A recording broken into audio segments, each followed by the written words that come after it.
Sorotan lain, Saudara, Kementerian Sosial dan Badan Pusat Statistik mulai mengecek ulang peserta penerima bantuan iuran BPJS Kesehatan.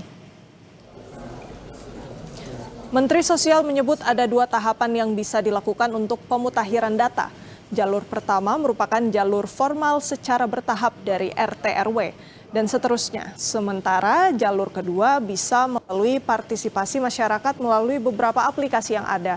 Masyarakat pun diharapkan bisa ikut aktif dalam menyampaikan data-data serta berkas-berkas yang diperlukan untuk pemutahiran data, terutama dalam pendataan kepesertaan penerima bantuan iuran BPJS Kesehatan.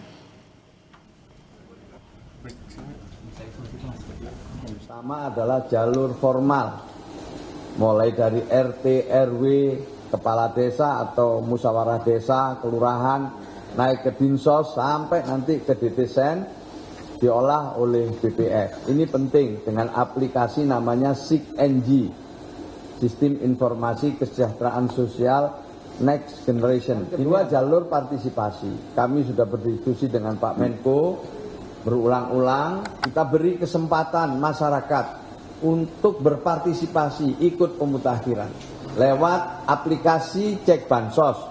Di dalamnya sudah ada fitur DTSen, di samping ada usul sanggah.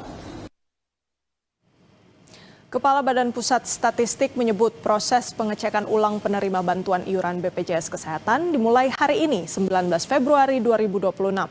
Berkesinambungan dengan pelaksanaan pendataan ulang tahap 2 di akhir Februari dan ditargetkan selesai pada akhir April 2026. Total ada lebih dari 11 juta penerima bantuan iuran BPJS Kesehatan akan didata kembali.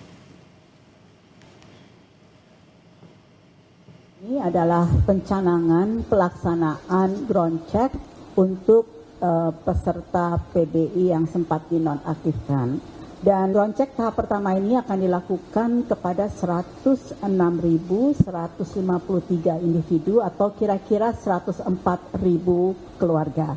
Tahap kedua, di mana tahap kedua ini adalah ground check untuk sekitar 11 juta individu dan atau kalau kita konversi kepada keluarga kira-kira 5,9 juta keluarga.